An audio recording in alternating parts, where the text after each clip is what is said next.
Hello, everyone, and welcome to the Graceologie with Gwen Smith podcast. I'm Gwen Smith, and I am so glad you joined me today. Around here, we have fun, faith-focused, grace-filled conversations, all to help you know and trust God more. Our discussions are honest, often humorous, and always practical. And they're going to encourage you in meaningful ways to live out and lean on the grace of Jesus in the midst of cluttered, messy days. You got any of those? I know I do, and I can't wait to get to today's conversation, which is all about finding the hope and courage that your heart needs. Today, my guest is Holley Gerth. She's a sweet, coffee-loving introvert. She's a co-host of the More Than Small Talk podcast and the author of several books, including some bestsellers like You're Already Amazing and Fierce Hearted. Now, y'all, I want you to imagine waking up feeling confident in who you are, equipped and excited to do what you need to do, and actually feeling inspired about your life. Does that sound good? Holley and I go street level today and discuss some ways that this can actually be true for you.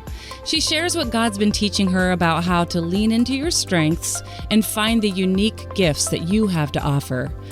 And she's vulnerable, you guys, in such beautiful ways. Holley talks openly about how God's been transforming her anxiety, depression, and perfectionism into powerful traits like empathy, compassion, and creative excellence. So good, guys. And she is 100% confident that this type of transformation is possible for you as well. So if you're ready to move beyond feelings of anxiety and discouragement and insecurity, this episode is going to help encourage and equip you in personal and practical ways. Hey guys, I just want to say a quick thank you to all of you in the Graceologie community who have rated this show on iTunes or who have written a short review. It makes such a big difference. So if you happen to be listening and you've not yet done it, I would really appreciate it if you would. Would you click your podcast app or go visit iTunes and give us a 5-star rating or just a quick 1-sentence review? From my heart, it would really mean a lot.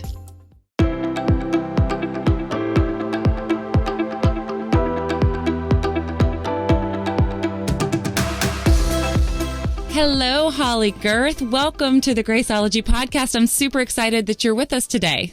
Thank you, Gwen. I'm excited to be here. I feel like I know you already, even though I haven't met you in the flesh. But one of the fun things that we do at Graceologie here is we have a fast, fun favorites round, so we can get to know you in a way that would not be the things that you would hear in a normal bio. So are you game? I'm up for it. Perfect. All right, we'll just start off nice and simple. Holley, dresses or skirts? Ooh, dresses. Chinese or Italian? Chinese. Favorite type of pie? Ooh, peanut butter. Ooh. Okay, James Bond or Jason Bourne? James Bond. Spicy or mild? Spicy. All right, me too. Car ride or plane ride? Plane ride. Same. Hot weather or cold weather? Hot. Favorite color to wear? Red. Favorite sport to watch? Wow. I'm not much of a sports girl. That one stumps me a little. Probably the Olympics. When the Olympics come on, then I tune in to whatever's going on. So it's the whole world of sports. That's perfect. Whole world of sports. That makes me sound like I am into them. You're so sporty. Yeah. Okay. So how many cups of coffee do you have each day? Probably 2. That's not bad. That's not bad. Okay, and the last question is, fill in the blank, Hallmark movies are? Awesome. They really are. It's so hilarious. My daughter and I we laugh, we know what's going to happen, and yet we still watch as many as we can. That's the nice thing about them. Everyone is happy and it turns out well. That's right. That's exactly right. I'm curious about the James Bond versus Jason Bourne thing, though, because I'm Jason Bourne all the way. What makes you choose James Bond? Well, I just kind of like the classics. So I know there have been many James Bond, but I guess I just like the whole idea that it's been around for a long time. It's kind of a timeless concept. And so, yeah, I think it appeals to the classic lover in me. I can see that. I think that's totally cool and respectable. Nice. So Jason's fine too. Nothing against him. No, Jason's fine. He's just trying to figure himself out, which, you know, aren't we all?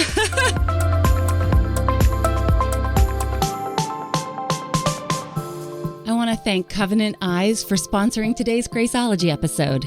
Ladies, we know we have a hypersexualized world. Marketers are using sex to sell everything from handbags to hamburgers, and the temptation is great. Most Christian men say they struggle with looking at pornography at least once a month. Do something about it by protecting your home with Covenant Eyes. It recognizes when inappropriate images are viewed and lets a trusted friend know about it, which opens up conversations, which leads to freedom. You can try it for 30 days for free. Just go to covenanteyes.com and enter Graceologie at the checkout to receive your first 30 days for free. Again, that's covenanteyes.com. Enter the promo code Graceologie for your first 30 days for free.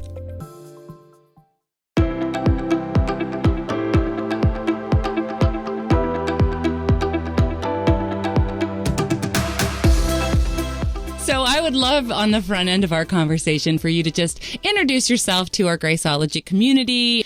I want to ask you specifically as you do that to talk about what led you to believe what you believe and do what you do now. Okay. Well, I grew up in Texas, outside of Houston, so that's where I'm originally from. And my grandparents were the owners of a Christian bookstore.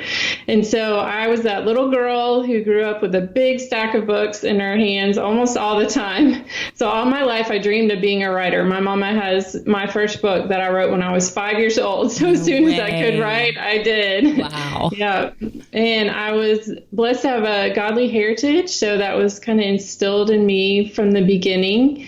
And so that's my family background. And I was kind of the typical youth group girl, but then I happened to be in a religious tradition that was more about law than grace. And after a while, I got tired of being on a pedestal. So when I went off to college, I decided I would rebel and ended up pretty miserable, making some choices that were not good ones, and was just broken and said, okay, God, I can't go back to living under legalism, but I can't keep living like this either. What is the middle of those two? And of course, the middle is grace. Yes. So he introduced me to some believers in college that taught me what that looked like, including a mentor who met with me once a week. And so I started living the grace life, which you can appreciate from Graceologie. Yes. And that desire to write was still there. So freshman Christmas break, the Dayspring card sales rep went to call on my grandparents' bookstore. And my sweet little Nana said, I have a granddaughter who wants to be a writer. Can she send you some card ideas? And of course, no one can resist a Nana.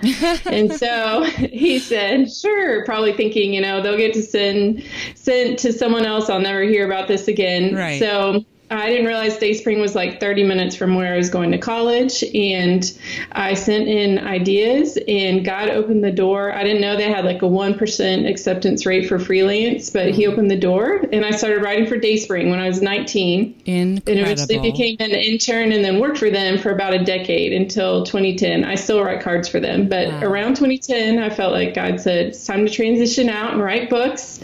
I didn't know exactly what that would look like, but my last day at Dayspring as an employee was a Friday, and the following Monday, my publisher, Ravel, offered me a 3-book contract. So I was like, okay, that's confirmation. Well, that's storybook right there. Yeah. So that is the journey I've been on lately. Some hard things in my life. I've all through those different seasons wrestled with anxiety and depression. And that's not something I'm ashamed to talk about, because I believe it's just a battle I have to fight. And there's no shame in being a warrior, So even though on the outside it may sound like, okay, maybe she hasn't had a lot of hard in her story, that was going on. And we also, my husband and I have been married about 20 years, and we couldn't have children of our own. We went through about a decade of infertility, but God, who writes the very best family stories, totally unexpectedly brought us a 20-year-old who had aged out of the foster system. Wow. And she became our daughter. She now is married and has a daughter. And so we're grandparents, and they have taken in 4 foster children in the last 6 months. Oh, my word. So oh, my word. in 5 years, we've gone from no children to being grandparents of 5. Oh, so my there you go. Top that. So that is the craziest part of life right now, is figuring out, I'm like, what do children eat? Cheese and noodles. Yes, So lots of cheese, lots of noodles, and hot dogs, yes. And peanut butter. Peanut butter. Yes, if peanut they're butter. not allergic. That's true. That's true. They shared my love for peanut butter. Exactly. So I feel like, God has been savior and friend to me through all those different seasons, and has given me a lot of grace along the way. And I feel like I get to partner with him in life in the work that I do. And I'm glad he's seen me through all that. Yeah, he's so good to meet us in those places. And I can hear the grace at work in your life, even as you begin to tell that story. And I love the way you, I want to say effortlessly, just were open about having wrestled with anxiety and depression, because you made the statement that there's just no shame in being a warrior. But I know right now there are listeners that their ears perked up going, wow, she just said that out loud. And that's the thing that they are most ashamed about, that they just wrestle with so much. So can we just stay there for a minute and talk Sure. about how, first of all, you came to even recognize that, that these kind of had a foothold in your life, and then how did you get to the place where you moved to a place of no shame with them? Yeah, well, it started pretty early in life. In 3rd grade, I started having all these stomach aches that couldn't be explained. And I would go to the nurse's office a lot, and all these medical tests were done, and they couldn't figure out anything physically wrong with me. And the doctor finally just shrugged his shoulders and said, stress. And looking back now, I know it was the start of my anxiety. Yeah. And it feels like I was hardwired that way, because there wasn't anything, really hard going on in my life at that time. It wasn't trauma. It was just kind of seemed to be wired into me. And so that looked like anxiety through my teen years, and a lot of social anxiety, getting nervous around people, and then into my early adulthood, combined with some periods of depression. And so in my early 20s, after I got married, I decided to go see a counselor, and she gave me a little evaluation, just a quick test to see if I had depression and anxiety, and I did. And so it was a relief, actually, to have a name for it, to be like, okay, I'm not the only one who's ever dealt with this. And also, this isn't normal, like it's okay, but it's not normal, which means I can get better. Because when you live that way for a long time, you just think this is just the way it is. This is the way I am. There's not much I can do about it, and so that was actually kind of a relief. And so I went on to get a master's degree in counseling, which was really helpful for me, because I learned a lot about, myself in that progress. And I learned more about depression and anxiety and what could help and what might be causing that. So after that, I continued counseling. I also worked with my doctor. I take medication. I'm not ashamed of that either, because I do believe it is physical. And I also just studied a lot about, how our brains are wired. And some of us just have more sensitive nervous systems than others. Yeah. And that means that we get anxious a lot more easily. And anxiety is tied to depression. And so I realized that the other end of my anxiety was my superpowers. For a long time I prayed, God, take this away from me. I was like Paul, take this away from me. Yes. And he never said yes. And so I finally said, well, if you're not going to take it away, then what do you want to do with it? And he showed me through a lot of different ways that, the opposite of anxiety is empathy. People who are anxious are deeply engaged in life. They care about people. They notice things. They're tuned into emotion. They're observing what's around them all the time. So I have this empathy that makes me a great friend and a great wife and, a good writer, because I notice things about life. And so I began to look at it not as I need to get rid of this, but seeing it as a continuum where on one end was anxiety and on the other end was empathy and creativity and all these strengths. And so I thought, I'm just going to learn how to go to the strengths end of this. Like, I just want to know how to live more on the strength side. Yes. And so that's really what I've been working on. And there's still days, when anxiety comes up, but I feel like I now know how to get myself to the other end of that. Sometimes I need help from other people, or go see my counselor again, or take a long nap, or whatever it is. But I do feel like I know how to lean into those strengths more than I ever have.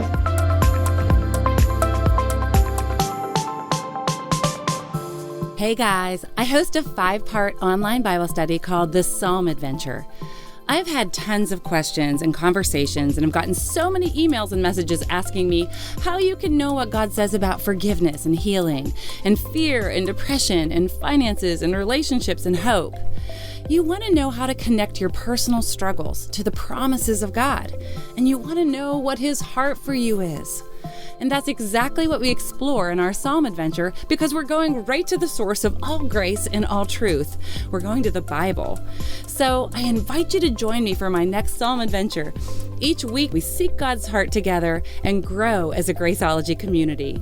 Even if you've never done a Bible study before in your life, I promise you the Psalm Adventure is doable and will really help connect your needs to God's provision and your questions to God's answers.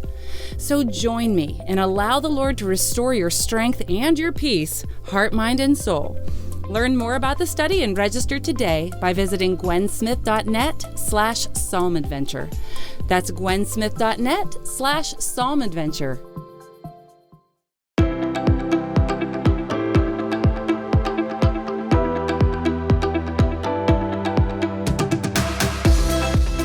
Okay, so I love being practical. So you just mentioned a few things that helped you as you studied and went to get your master's in counseling, some things that have helped you move forward through the anxiety and depression, or address them as they sometimes resurface. So you said take a nap, go see your counselor. What are some other practical things that have helped you that you think if a listener is also struggling with anxiety or depression or both, or even dwelling in the shame of it and feeling uncomfortable with even talking about it? Like how did you get there to a place that is better, that is more in tune with your superpower, the blessings of it? Yeah, well, I would say if a woman's listening, for her to draw a circle on a piece of paper and then divide it into 4 sections, because I think it's about looking at all the different parts of our lives. We can think the solution's totally spiritual and forget our bodies and our hearts and our minds, but I think that God has given us solutions in all those areas. So it's important to look at all of them. So I think first we look at the physical.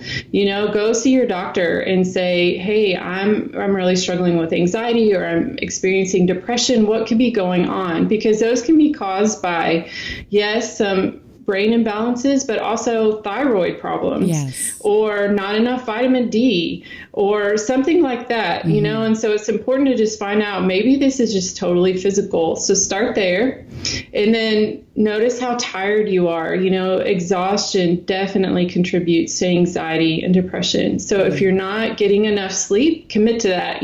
Set a bedtime alarm and not just a get up in the morning alarm, so that you're getting 8 hours of sleep. And then look at what you're eating. I'm not a hardcore any kind of diet person, but I know when I eat a lot of sugar, then I feel worse. And when I drink too much caffeine, my anxiety's worse. So it's just knowing for my body what impacts me. So evaluate your body. And then I think, relationships would be the next part of that little chart that we're drawing, and saying, do I have the support I need in my life right now? And for me, that looked like having a counselor. I love counseling. I'm trained as one. I will go back as often as I need to. It meant also having a supportive group of friends. And I know that's hard for people in different seasons of life. They may have had to move, or be working 60 hours a week, or, have a little baby. And so I would say, even if you have one person in your life that you can just confide in on those hard days, that's important. And if that person isn't there, sometimes it means you start out by being that person to someone else. Yes. I've been in seasons like that. So it is okay if you don't have that support system now now, just know you at least need one person in your life that you can tell when you're struggling. So relationally checking in, and then, mentally just understanding the brain wiring behind it, because they have brain scans now that literally show parts of the brain light up when you're in depression. It's not just something you're making up. And so I would recommend, doing some research, even just Googling like brain science behind depression, brain science behind anxiety, and just figuring out how your brain works, because that can help you find solutions. And that's more than I can go into now, but I think it's important to just consider that. And then spiritually, of course, is the most important of all. And I think in that area, like you said, it's really about getting over the shame and guilt, all the way back to Eden. When we do something or are struggling with something that we think God is not going to like very much, we tend to hide. Yeah. And so if we have anxiety and depression, I think the first thing we need to know is it's okay to come out of hiding, that God is not surprised by this. He's not shocked or dismayed by it. There's literally a verse in Psalms where it says, I was in deep depression. I mean, this is part of the human condition, especially for some of us with certain nervous systems and brain wiring. And so just being honest with God and starting where you are. I think if someone is listening and has been telling themselves, when I get it all together, then I'll take this to God, that you don't have to do that. Just come as you are and say, this is where I am right now. Even if I can hardly get out of bed in the morning, that is okay. Yeah. And then, making sure you're spending time with him and in his word, even if that means you only have the energy to read one verse a day and pray for 5 minutes, just start where you are and with what you can do. So, and then check in on all those areas regularly. When you start slipping back into it, I kind of run through that list in my mind, like, okay, what's off with me physically? What's off with my relationships? What's off, with God? Where is this coming from? And then how can I get back to the place where I live that I don't struggle quite as much with this? Yeah. When you were talking about our tendency to hide from God when we're not happy about something about ourselves, or maybe it's even some decisions that we're making, it reminds me of one of my favorite verses, one of my life verses is Psalm 34:5, which is, those who look to him are radiant. Their faces are never covered with shame. It does not say those who have a perfect life, those whose emotions are intact, those who make all the best decisions. It says those who look to him are radiant. And we're radiant because of on whom we gaze, not because of the choices we make. It's because of his grace. And I love that. I just feel like there's it allows my soul to take a breath of hope and just to feel his presence and his peace, to remember that there is no shame in his presence when we know Jesus. And so I love that.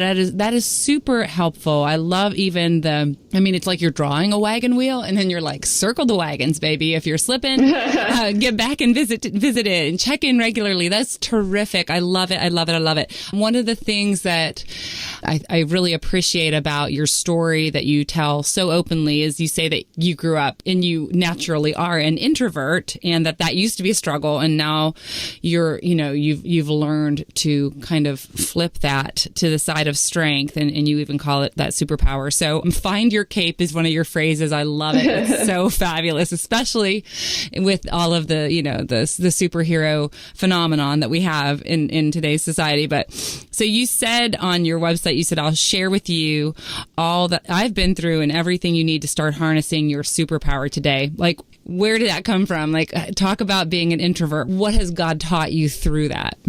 Well, that's another thing that I didn't realize for a long time, that I was an introvert, and there are a whole lot of us.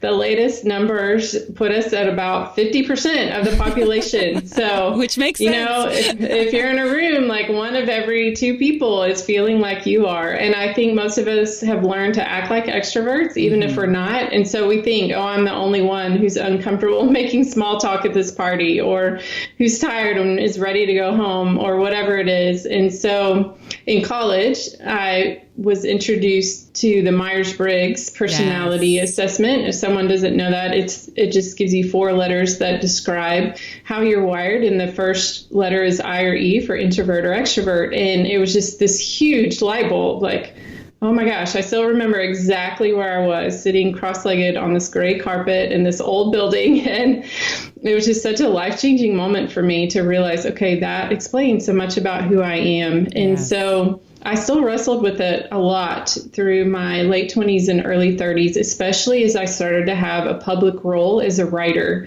I kept telling myself something is wrong with me. Like all the other women I see are outgoing and they can, be comfortable in the spotlight and they like all the attention, and it's hard for me. It's scary.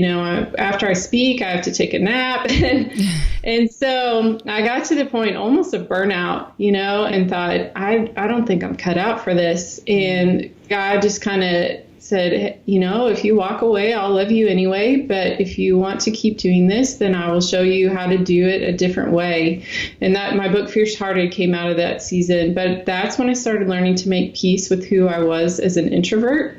And since then, I've done a lot of research. And I think the biggest myth about introversion is that it's a preference. It's about your personality or how much you like or dislike people. Yeah. So again, with the brain science, introvert and extrovert brains rely on two different primary neurotransmitters. So the one for extroverts is the get up and go, neurotransmitter. And the introvert one that we tend to use is the calm down and rest. And so what happens is, and also we have used different nervous systems, the parasympathetic and the sympathetic.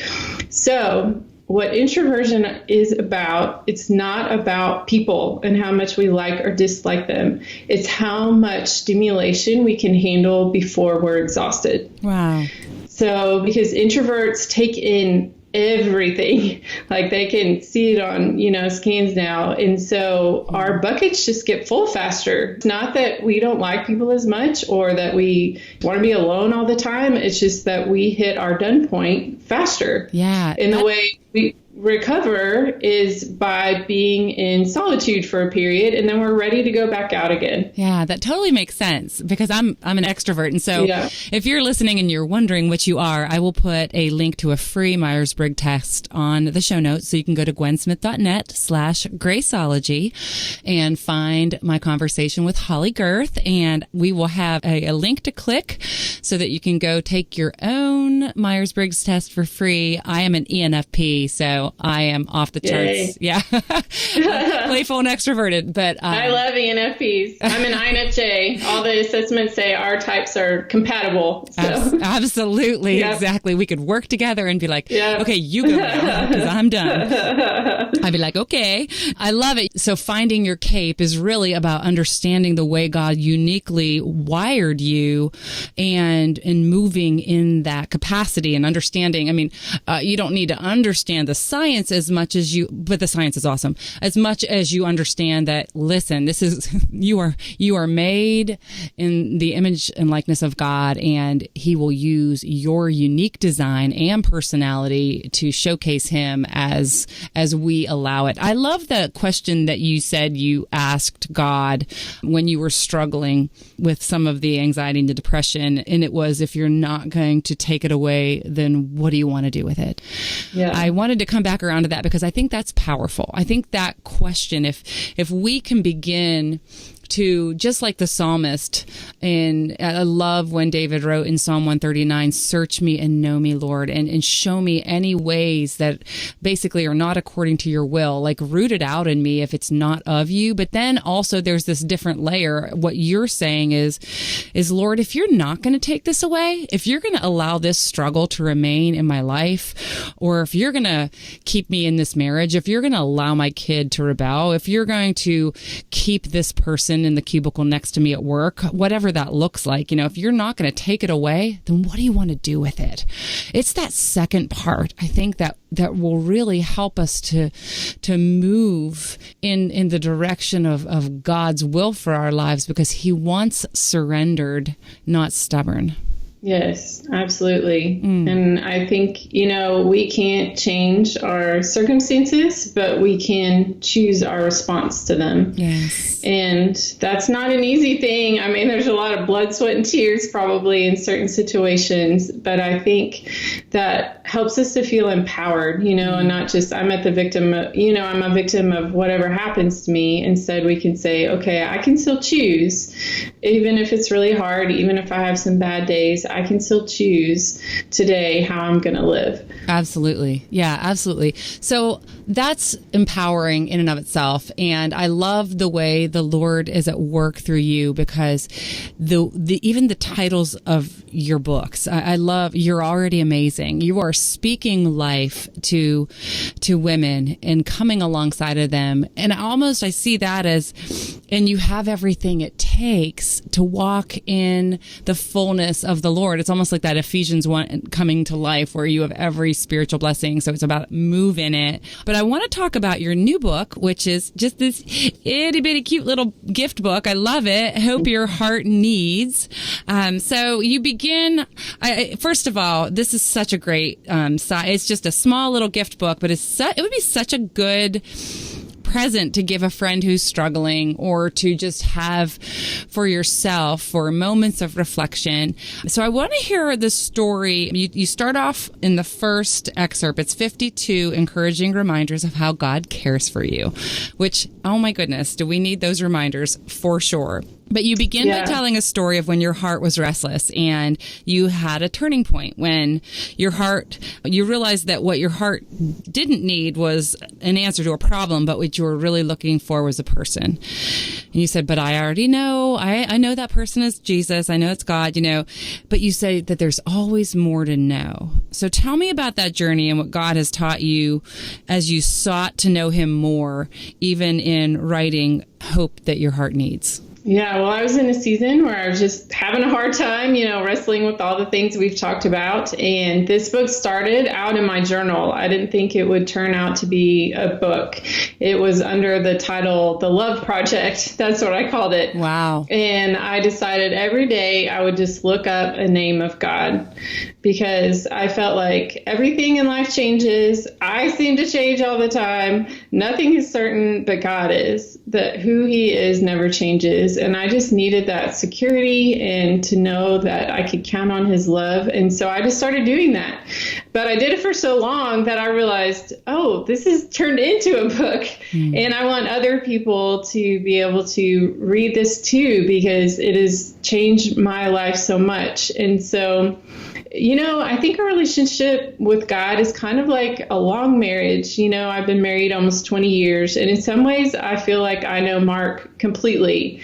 But then in other ways, he surprises me all the time, and that's such a delightful thing where you're like, I never heard that story before, or you've grown in this way and you're different, and so I think getting to know God in that way, not assuming, okay, I know everything about you because I've gone to church my whole life or whatever, can be a really freeing experience. Yeah, totally. So the 52 encouraging reminders of how God cares for you. I love how, it's one per week. If you just focus on the characteristics of God, that is really what I see come to the surface in this book. What were some of your favorite stories that you shared in this book? Well, one was, I've heard, a name for Jesus is the morning star. And I was like, okay, that's a pretty name. And he shines light into our lives. Like, that's all there is to it. But I looked into what that meant. And the morning star is actually Venus. And it is the star that rises in the darkest part of the night. And so Jesus is saying, I will come into your life in the darkest places. And when I do, it's a promise that dawn is coming. And that just gave that verse so much more meaning, than just what I had originally thought. That's incredible. The layers of God's goodness and the hope that we can have as we explore those layers. It's incredible. Like that just nurtured my soul with that. I mean, I love hearing that. What other stories did you share that brought kind of a new layer to you? Yeah, well, there's another one where, Jesus is also called our cornerstone. And my husband is a trained architect. And so I asked him, like, I don't know, what's a cornerstone? I don't know building terms. And he said, well, they used to build buildings where there would be one cornerstone and it took the entire weight of the building. Like everything in the entire building leaned on that cornerstone. It took the burden. And so Jesus is that for us. He says, you can place the entire weight of your life on me and it will not be too much. You can place all your burdens on me and it will not be too heavy. And I just think that is beautiful and reassuring on the days when our life feels hard and heavy. It definitely is. And as you were saying that, I was, I'm picturing a building, I'm picturing a house. There's a country song called The House That Built Me. And I love a great lyric. I love a song that is crafted to really take your breath away line by line. And I feel like that's what these stories, that's why there's such value in a book like this, because when I listen to you share that, I see that I mean, I know that name. I know that name of Jesus. He's the cornerstone, the firm foundation. And yet to think of a building where all of the weight, it bears all the burden. It bears all the weight. That takes it to another level, another layer. And I love that. So that really makes sense why you even call it Hope Your Heart Needs, because those extra layers give us strength and encouragement that we all need. So I'm so loving that story, Holley. Now, what are some practical things that you share? Is there anything? I know this book is more inspirational and just kind of these small vignettes of hope and these glimpses of who God is. But what if someone's listening and hope is just really not their reality right now? They are wrestling, there's just a million reasons we wrestle. So we know, who I'm saying. Speak hope to them. What are some practical things that you have learned to apply in your life and through the Word of God that leads you towards greater hope? We may be in a season where we're just so caught up in saying, like, what do I need to do? How do I need to try harder? I have to take on this and that, and sometimes it's not about what we need to do. It's about who, and so if someone is feeling stuck and feeling like I've done everything I can right now, I would encourage them to start like I did with just looking into the names of God, one every day and saying, you know what? It's not about what I can do. It's about who God is, and just praying those names over your life and over your situation. Or if you have someone you love, who's in a hard place, pray the names of God over them every day. And just that is really helpful. I mean, it really did, help me in that season, because I felt like no matter what, who God is would be the same, and his love for me would never change. And that kind of gave me a foundation that then I could go out and have the energy and motivation to do the other things I needed to do to feel better. But I think it's important to start with who God is. Yeah, I think that's true. And it's very powerful. There is power in the name of Jesus. And that definitely, I agree that is a beautiful way. That's so good. So, I mean, definitely do a name study if you are feeling like you're in a hopeless situation. That's such a great idea, just to start studying the names of God. Definitely. That's really exciting. I love this book. I think it's going to be really offering a lot of empowering hope and pointing to Jesus. But you're doing more than just books now. I'm super excited that you also have this new podcast, More Than Small Talk. And tell me a little bit about the show and how that came to be. So I launched a podcast in January with my friends and fellow writers, Jennifer Watson and Susie Eller, and we had been doing More Than Small Talk as Facebook Live videos. But then as videos continue to change, we thought, I think we can reach more people through a podcast. And so we reached out to our local Christian radio station that we had partnered on things with in the past, and it turned out they were in the process of wanting to build a podcast family. And so we record and provide content, and they help us with all the technical things that I have no idea how to do and the distribution. Wow. And so, so it's been a really beautiful partnership, and it's just really fun. Like, doing the podcast is just really fun. So we say that it feels like we're sitting in your living room and there's three of us and you're in the fourth chair.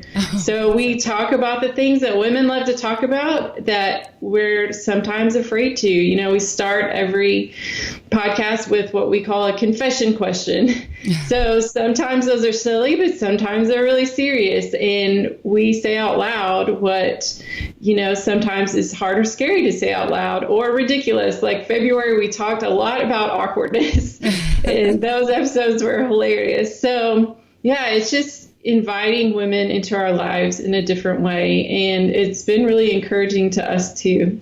That's what it's all about. I love it. Well, I will definitely put a link to More Than Small Talk on the show notes. So if you want to hear Holley's podcast or get a copy of her latest book or any of her books, I will put links to all of that in the show notes, which can be found at gwensmith.net/Graceologie.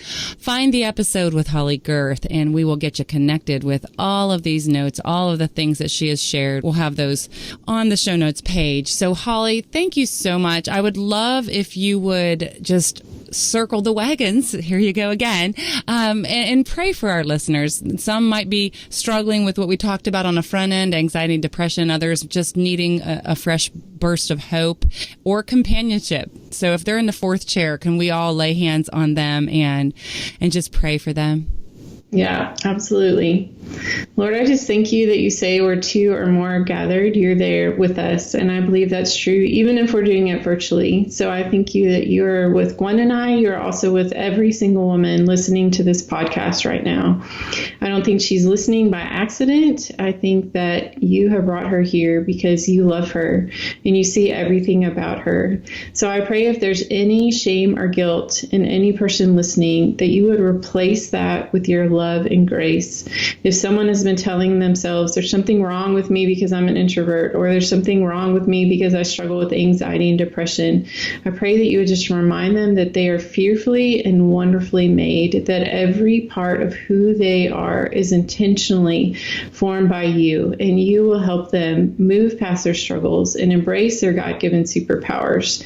And God, I just pray that that would happen, that you would call that out of each woman. And in the meantime, I pray that you would provide all the support and resources they need to do that. Mm-hmm. I pray that they would have the courage to speak out loud to at least one person what they're going through right now, that they would just be able to put into words what they might never have before, and that would be the start of a journey of freedom for them. And God, I just thank you that you are who you are, that everything in our life can change, but you stay the same, and your love is always the same too, that there's nothing we can do to make you love us less, and there's nothing we can do to make you love us more. That's such a reassuring thing. I just thank you for Gwen and her ministry, how she touches so many lives. I pray that you would continue to bless her in every way. Thank you for this podcast, and that we can be here to talk with each other and honor you. In Jesus' name I pray. Amen. Amen. Oh, her book is Hope Your Heart Needs. Her podcast is More Than Small Talk. She is Holley Gerth, and I am so glad to have had you on Graceologie Show today. Would you tell my listeners where they can find you online? I would love to hang out with them at my website, holleygerth.com. Perfect. I will put links to that in the show notes as well. Holley, thank you so much for being with me today. Thank you, Gwen.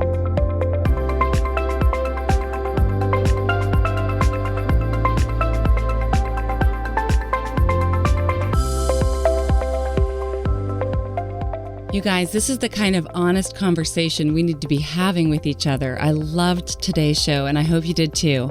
Be sure to visit Holley online and connect with her on social media. Today's show is edited by Chad Shooping, and the music is by premiumbeat.com.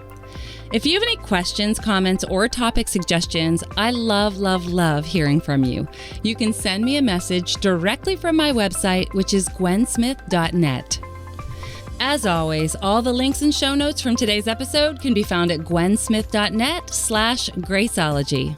That's gwensmith.net/Graceologie.